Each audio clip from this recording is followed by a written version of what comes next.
Bismillahirrahmanirrahim. Assalamualaikum warahmatullahi wabarakatuh. Em, Bertemu lagi dengan saya, Imam Agus Faisal. Pada video kali ini, saya akan menyampaikan tentang materi berkenaan dengan pajak pertambahan nilai. Ada beberapa hal yang ingin disampaikan. Yang pertama adalah berkenaan dengan konsep dasar PPN, kemudian objek pajak PPN, subjek pajak PPN, dan mekanisme pemungutan ataupun pembayaran ataupun pelaporan PPN.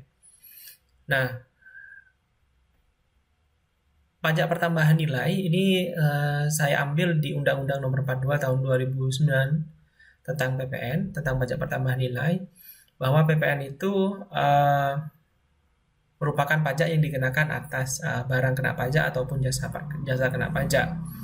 Tentunya PPN ini mempunyai beberapa karakteristik, yaitu ada PPN itu dapat disebut sebagai pajak tidak langsung, kemudian PPN itu dapat diartikan sebagai pajak objektif, kemudian PPN itu bersifat multi-stake levy, kemudian PPN itu menggunakan indirect subtraction method, kemudian PPN itu non-kumulatif dan menggunakan tarif tunggal.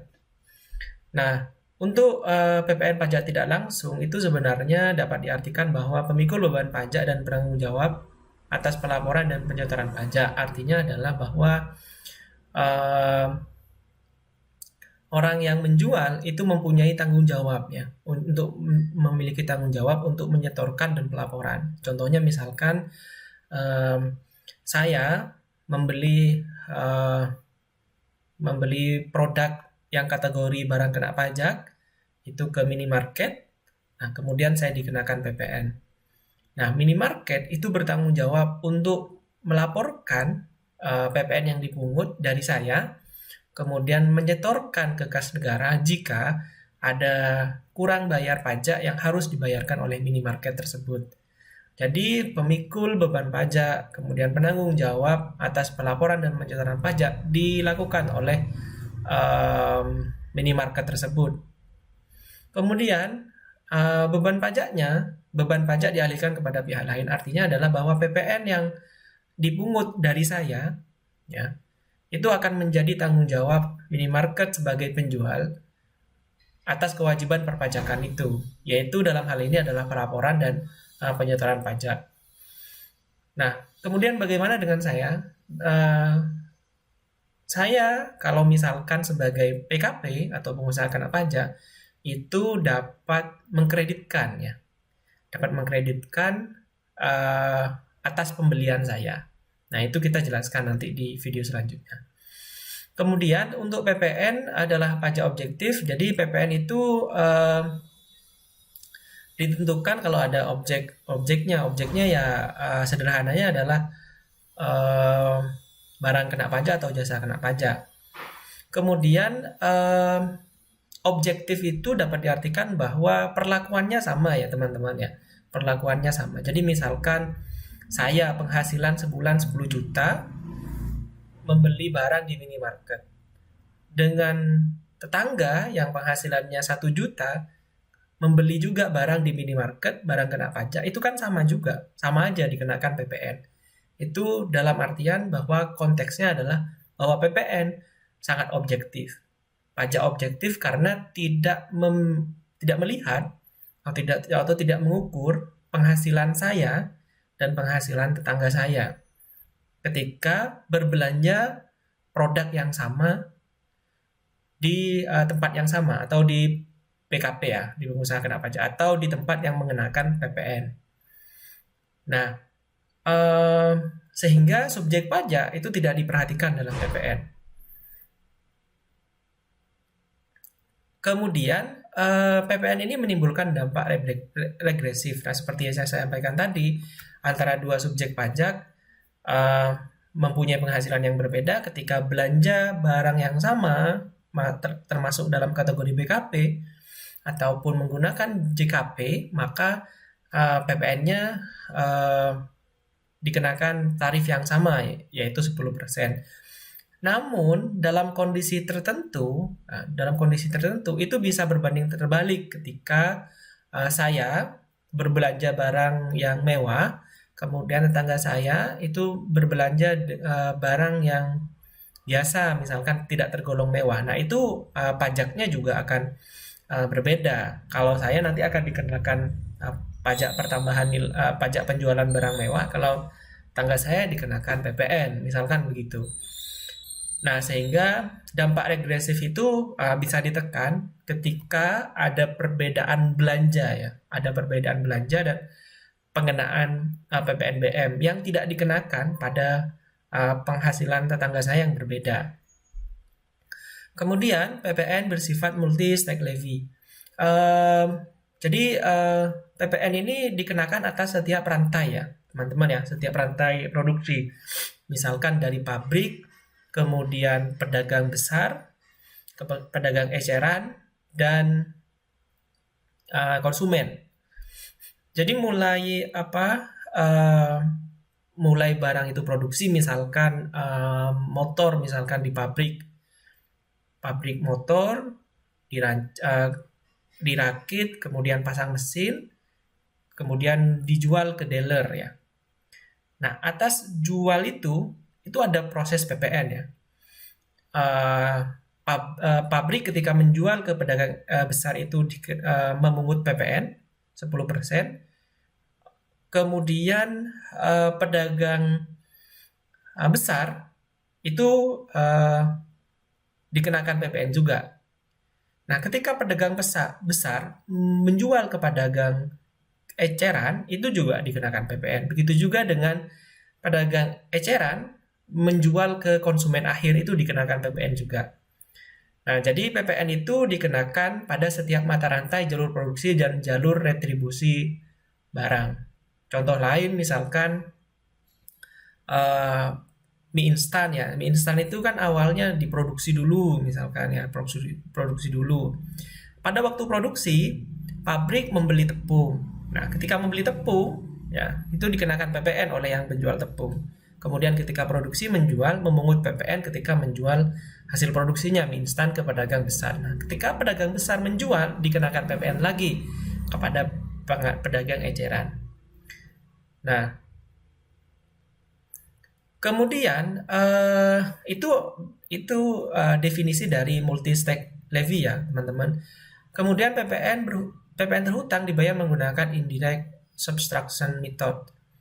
Jadi artinya begini, kalau pajak penghasilan itu kita langsung bayar ya teman-teman ya. Kemudian ada kredit pajak. Nah, kalau di PPN itu pengurangannya tidak langsung. Jadi misalkan saya belanja ya, saya adalah pengusaha jual beli barang kena pajak. Nah, ketika menjual itu saya memungut PPN. Ketika saya membeli, saya dipotong PPN oleh pihak lain. Sehingga pajak masukan itu, teman-teman kalau ingat di akuntansi dasar, bahwa di perusahaan dagang, bahwa ketika kita beli itu ada PPN masukan. Itu saldo normalnya adalah aset. Kalau kita jual itu ada PPN keluaran, itu masuk kategori liabilitas, saldo normalnya adalah kredit. Nah, kredit pajak, yang dimaksud kredit pajak di pajak itu adalah yang ada di posisi aset teman-teman, yaitu PPN masukan. Jadi kalau teman-teman banyak beli ya, nah PPN masukan itu menjadi kredit pajak nanti, menjadi pengurang pajak keluaran. Jadi kalau teman-teman belinya 100, jualnya 120, maka kan ada selisih 20. Nah, itu yang 20 itu yang menjadi kewajiban pengusaha kena pajak untuk menyetorkan ke negara. Itu yang dimaksud dengan pajak tidak langsung ya, teman-teman ya. Pajak tidak langsung yang menggunakan indirect subtraction method. Jadi beban penanggung jawab atas pelaporan dan penyetoran pajak ditanggung oleh penjual ya atau pemungut PPN. Kemudian meskipun bersifat multi stake levy, PPN itu bersifat non kumulatif. Non kumulatif itu ini teman-teman, tidak menimbulkan pajak berganda. Sederhananya adalah ketika saya tadi menjelaskan tentang rantai produksi ya, dari pabrik kemudian pedagang besar, eceran sampai konsumen, itu tidak menimbulkan pajak berganda. Karena ada pajak masukan, teman-teman. Jadi pajak masukan itu dapat mengurangi beban PPN-nya pengusaha kena pajak. Kenapa? Karena bisa menjadi kredit pajak. Misalkan tadi, pabrik mie instan beli tepung ya. Ketika beli tepung itu kan ada PPN masukan. Ketika menjual ke pedagang besar kan ada PPN keluaran. Nah, itu kan bisa dikreditkan. Pajak masukan yang beli tepung dari pengusaha tepung itu bisa menjadi pengurang PPN nantinya. Nah, jadi secara teknis kita bahas nanti di contoh soal ya, teman-teman ya. Jadi PPN ini bersifat non kumulatif, tidak menimbulkan pajak berganda karena ya tadi ada PPN masukan itu. Jadi meskipun dikenakan PPN berjenjang dari tahap produksi, jual ke pedagang besar, pedagang eceran sampai konsumen, itu tidak menimbulkan dampak kumulatif atas pengenaan PPN karena ada pajak masukan, teman-teman. Nanti kita bisa sharing kalau misalkan teman-teman punya contoh lain yang berkenaan dengan PPN bersifat non kumulatif. Nah, beda teman-teman kalau teman-teman baca PPN yang edisi lama sebelum ada perubahan ini, yaitu pajak penjualan namanya dulu ya teman-teman, sebelum ada tax reform, itu pengenaan pajaknya berganda. Dulu N-nya kecil ya teman-teman, PPN kecil. Sekarang udah pajak pertambahan nilai. Dulu namanya pajak penjualan. Yang terakhir adalah single rate. Jadi PPN ini teman-teman dikenakan tarif tunggal yaitu 10%. Namun untuk ekspor barang kena pajak ataupun jasa kena pajak itu dikenakan tarif 0%. Selanjutnya untuk objek pajak PPN itu diatur di pasal 4 ayat 1 Undang-Undang PPN. Nah, itu ada barang kena pajak, kemudian jasa kena pajak, penyerahan jasa kena pajak, penyerahan barang kena pajak yang dilakukan di daerah pabean sehubungan dengan kegiatan usaha atau pekerjaan, dan yang terakhir adalah pengusaha kena pajak. Nah, BKP itu teman-teman itu kalau dilihat di undang-undangnya itu diklasifikasikan jadi barang berwujud, kemudian barang tidak berwujud. Barang berwujudnya itu bisa bergerak ataupun tidak bergerak. Begitu juga dengan jasa. Jasa dikategorikan dua, yaitu jasa pelayanan atau jasa untuk menghasilkan barang. Jasa pelayanan misalkan jasa kesehatan. Kalau untuk jasa untuk menghasilkan barang misalkan jasa konstruksi, misalkan begitu teman-teman. Kalau untuk BKP kan teman-teman bisa melihat contohnya secara nyata, misalkan ada berwujud ada bangunan, bergerak itu ada mobil, motor dan lain-lain. Barang tidak berwujud misalkan dalam bentuk software akuntansi, software, kemudian hak cipta, kemudian hak paten, itu barang tidak berwujud yang menjadi objek PPN. Nah, kemudian ada non BKP. Nah, non BKP ini diklasifikasikan jadi ini teman-teman ya. Jadi 4. Jadi hasil pertambangan atau hasil pengeboran diambil langsung, itu tidak dikenakan PPN dan masuk kategori non BKP. Kemudian barang kebutuhan pokok. Nah, barang kebutuhan pokok ini ada beras, kemudian ada jagung, kemudian ada telur, kemudian ada susu yang asli ya teman-teman ya, madu yang asli. Kalau misalkan susu itu udah diolah, itu dikenakan PPN. Kemudian makanan dan minuman yang disajikan di hotel itu juga tidak dikenakan PPN. Kemudian yang terakhir adalah uang atau emas batangan juga tidak dikenakan PPN. Untuk non JKP contohnya adalah kesehatan medik. Nah, kesehatan medik ini misalkan di rumah sakit itu kan ada jasa rawat inap dan rawat jalan. Nah, kalau yang rawat jalan teman-teman itu dikenakan PPN ya, dikenakan PPN. Untuk yang rawat inap itu tidak dikenakan PPN karena termasuk dalam kategori non JKP. Begitu juga dengan jasa pelayanan sosial, jasa keuangan, jasa keagamaan, jasa angkutan umum di darat, air dan lain-lain. Teman-teman kalau naik bis dikenakan PPN nggak? Enggak kan ya? Tapi kalau kereta api, sempat tadi lihat undang-undangnya itu dikenakan PPN ternyata, ya dikenakan PPN. Nanti bisa cross check teman-teman apakah pesawat udara itu dikenakan PPN.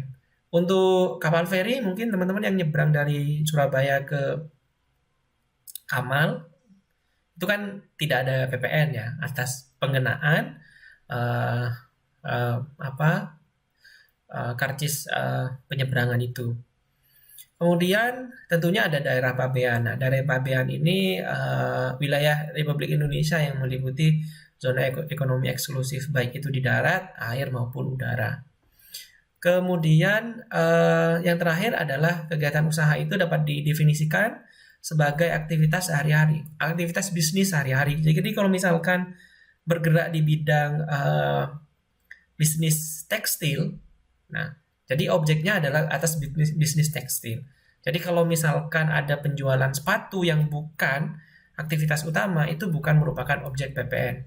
Jadi yang menjadi objek PPN menurut Undang-Undang PPN itu adalah objek atas kegiatan usaha. Kegiatan usaha yang dilakukan sehari-hari, yaitu kegiatan utamanya. Jadi kalau misalkan ada pabrik jualan tepung, ya udah tepung. Ketika mereka jualan sepatu, ya hanya satu kotak aja ya, satu kardus misalkan, dan itu bukan kegiatan utama, itu bukan objek PPN teman-teman. Kemudian untuk subjek PPN, jadi subjek PPN itu adalah pengusaha kena pajak atau PKP. PKP ini dapat diartikan sebagai pengusaha yang melakukan penyerahan barang kena pajak atau jasa kena pajak yang tidak termasuk dalam pengusaha kecil sesuai PMK. Nah, kalau misalkan ada pengusaha yang menggunakan tarif final teman-teman atau omsetnya di bawah 4,8 miliar, itu bukan pengusaha kena pajak. Namun kalau memilih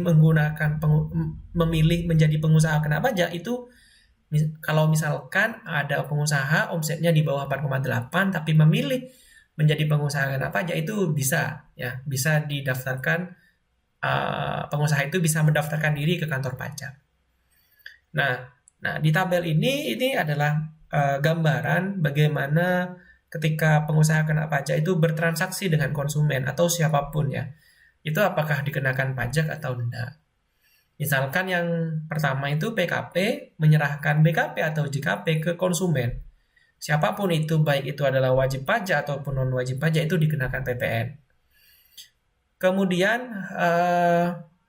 penyerahan PKP ya, pengusaha kena pajak menyerahkan BKP atau JKP ke konsumen itu sama ya, dikenai PPN. Namun kalau misalkan ada pengusaha kena pajak, saya ya, PKP menyerahkan beras kepada siapapun dan beras itu merupakan non BKP, maka tidak dikenakan PPN. Nah, apalagi saya misalkan non PKP menyerahkan apapun baik itu BKP ataupun JKP kepada siapapun, itu tidak dikenakan PPN. Ya, tidak dikenakan PPN. Itu teman-teman. Jadi intinya adalah dikenakan PPN itu jika yang pertama adalah barangnya itu adalah barang kena pajak atau jasa kena pajak, dan yang menyerahkan itu adalah PKP ya. Itu syaratnya kira-kira dikenakan PPN, PKP, dan yang diserahkan itu adalah barang kena pajak. Meskipun PKP kalau diserahkan itu non BKP, bukan non barang kena pajak, itu maka itu tidak dikenakan PPN. Kemudian yang terakhir, teman-teman ya, yang terakhir mekanisme PPN. Jadi ketika melakukan transaksi yang ber-PPN, maka diperlukan dokumen pendukung ya. Dokumen pendukung itu namanya adalah faktur pajak. Nah, faktur pajak ini adalah dokumen atau bukti bahwa pengusaha kena pajak itu melakukan penjualan barang kena pajak atau jasa kena pajak dan memungut PPN. Jadi nanti yang menerbitkan adalah PKP, yang menerima nanti adalah pembelinya itu tadi ya. Nah, pembeli kalau misalkan sudah menjadi PKP itu bisa menjadi kredit pajak.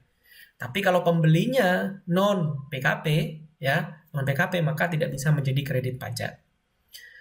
Oleh pembeli ya, oleh pembeli. Kalau penjual dia jualan, maka berlaku pajak keluaran saja. Kemudian ada tax invoice atau faktur pajak, kemudian tax credit. Nah, tax credit itu dalam artinya adalah bahwa pajak masukan yang atas transaksi pembelian itu dapat menjadi pengurang pajak penjualan ya teman-teman, penjualan. Kemudian berlaku pajak keluaran khusus penjualan. Yang terakhir adalah mekanisme dalam PPN itu nanti seperti yang di awal saya sebutkan bahwa pajak masukan yang dipungut oleh pihak lain, kemudian pajak keluaran dari aktivitas penjualan itu bisa dikreditkan. Jadi pajak masukan itu dapat dikreditkan dengan pajak keluaran. Jadi kalau misalkan nanti pajak masukannya belinya itu lebih besar daripada jual, itu lebih bayar nanti. Kita restitusi saja atau dikompensasi. Tapi kalau jualnya lebih besar daripada belinya, maka nanti ada konsekuensi kurang bayar sehingga kita perlu bayar ke kas negara. Itu ya teman-teman ya untuk konsep dasar dari PPN. Kalau ada pertanyaan berkenaan dengan PPN bisa sampaikan di grup WhatsApp kita atau kelas virtual di Edmundo. Terima kasih, semoga bermanfaat. Assalamualaikum warahmatullahi wabarakatuh.